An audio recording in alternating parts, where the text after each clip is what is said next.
यह सत्य है कि बच्चे कोरे कागज़ की तरह होते हैं। उन पर जो चाहे वो लिखा जा सकता है। वो गीली मिट्टी के समान होते हैं।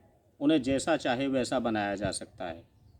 बच्चों के चारों तरफ घटने वाली हर घटना का असर उन पर होता है, चाहे वो घटना अच्छी हो या बुरी हो। अक्सर बच्चों को उज्ज्वल भविष्य और समृद्ध जीवन के सपने दिखाए जाते हैं। जैसे आज बलिदान करोगे कल स्वर्ग मिलेगा, आज मेहनत करोगे तो कल समृद्ध जीवन मिलेगा।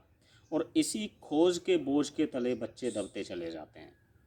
हमारी सभी माता पिताओं से प्रार्थना है कि आप अपने बच्चों की आदतों पर ध्यान रखें, उनको कोई गलत आदत ना लगने दें और बच्चों पर अच्छे भविष्य, स्वर्ग, अच्छी जीवन स्टाइल का बहुत ज़्यादा बोझ ना डालें।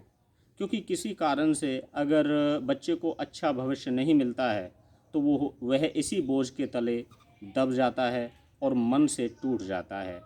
नमस्कार, मैं पन्नालाल अत्री आज 12th आर्ट्स के बच्चों को किसान, जमींदार और राज्य चैप्टर के टॉपिक मुगल भू राजस्व प्रणालियों के विषय में थोड़ी जानकारी देता हूँ। प्रिय विद्यार्थियों, मैंने पिछली वीडियो में आपको कृषि के विषय में थोड़ा बताया था।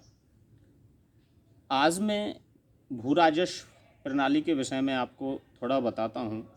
मुग़ल राजा ये अच्छी तरह भली भांति जानते थे कि एक समृद्ध शासन के लिए लोगों की आर्थिक स्थिति भी अच्छी होनी ज़रूरी है। इसीलिए वो कृषि को सुधारने की तरफ जितना ध्यान देते थे, उतना वो राजाओं और किसानों से भू राजस्व भी लेते थे।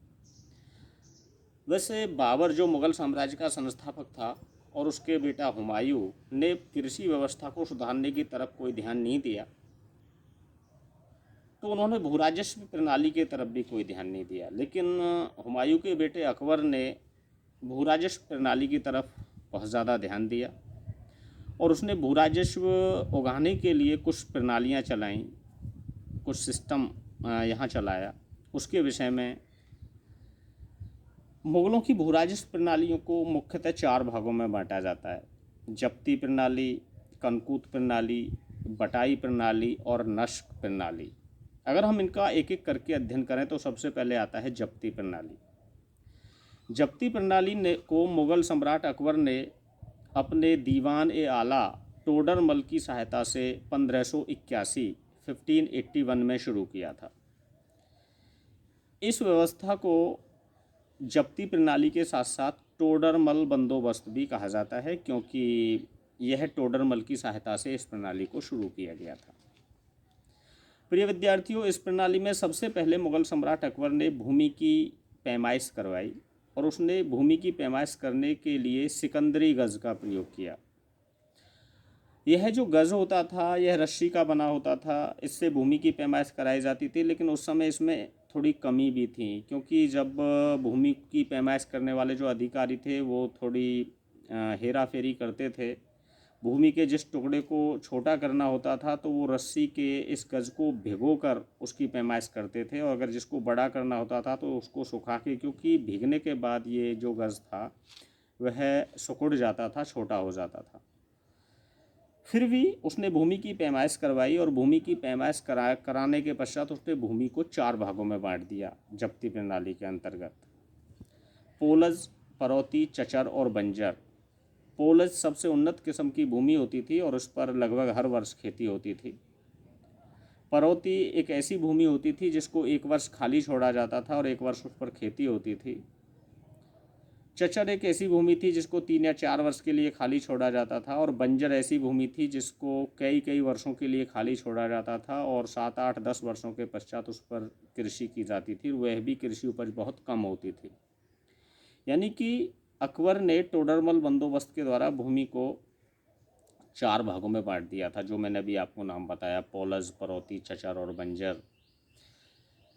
भूमि से लगान यानी कि भू राजस्व लेने के लिए दहसाला प्रणाली लागू की गई थी। यानी कि 10 वर्ष की फसलों का औसत निकाला जाता था, उनकी कीमत का, और उस औसत के आधार पर किसानों से भू राजस्व लिया जाता था।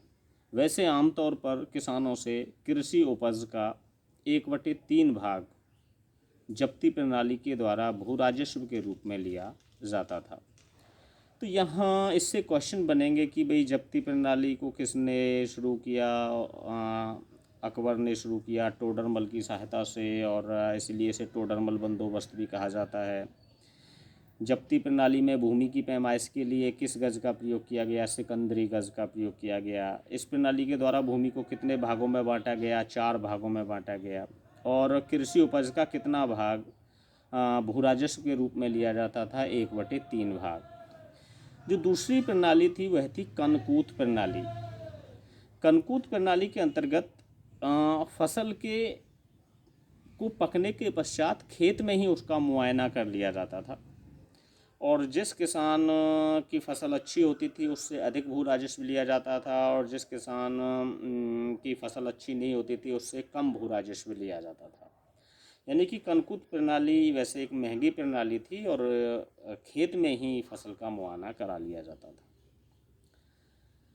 जो तीसरी भू राजस्व प्रणाली थी उसका नाम था बटाई प्रणाली।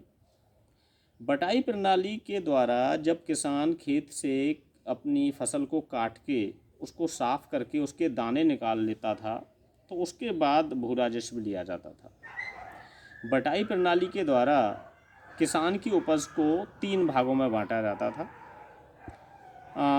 2 भाग किसान के पास रहते थे और 1 भाग राजा को कर के रूप में दे दिया जाता था। कहने का तात्पर्य है बटाई प्रणाली फसल पकने के पश्चात ही इस प्रणाली के द्वारा किसानों से भू राजस्व एकत्रित किया जाता था।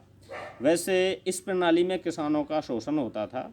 कभी कभी जो राजा के भू राजस्व एकत्रित करने वाले जो अधिकारी होते थे वो किसान को कम फसल देते थे और कृषि उपज का अधिक भाग अपने पास रखते थे, और अगर किसान उसका विरोध करता था तो उसके साथ अत्याचार भी किए जाते थे। जो चौथी प्रणाली थी उसको बोलते हैं नस्क प्रणाली। इस प्रणाली को वैसे कई अन्य नामों से भी जाना जाता है। इस प्रणाली के अंतर्गत पूरे गांव का भू राजस्व निश्चित कर दिया जाता था। गांव के लोग उस भू राजस्व को एकत्रित करते थे और उसको एकत्रित करने के पश्चात जो भी भू राजस्व एकत्रित होता था तो गांव का एक व्यक्ति, चाहे वो मुकदम हो, चाहे चौकीदार हो या फिर नंबरदार हो, वो राजा के पास भू राजस्व को जाके जमा करा देता था। तो प्रिय विद्यार्थियों, ये काफ़ी इम्पोर्टेंट टॉपिक है और पेपरों में पूछा जाता है। तो आप ध्यान रखें कि मुगल काल में भू राजस्व की 4 प्रणालियाँ, जब्ती प्रणाली, कनकूत प्रणाली, बटाई प्रणाली और नस्क प्रणाली प्रचलित थीं, और इन्हीं के माध्यम से किसानों से भू राजस्व एकत्रित भी किया जाता था। मैं अपनी अगली वीडियो में आपको इसी चैप्टर के टॉपिक आईन अकबरी के विषय में जानकारी दूंगा। तब तक के लिए नमस्कार।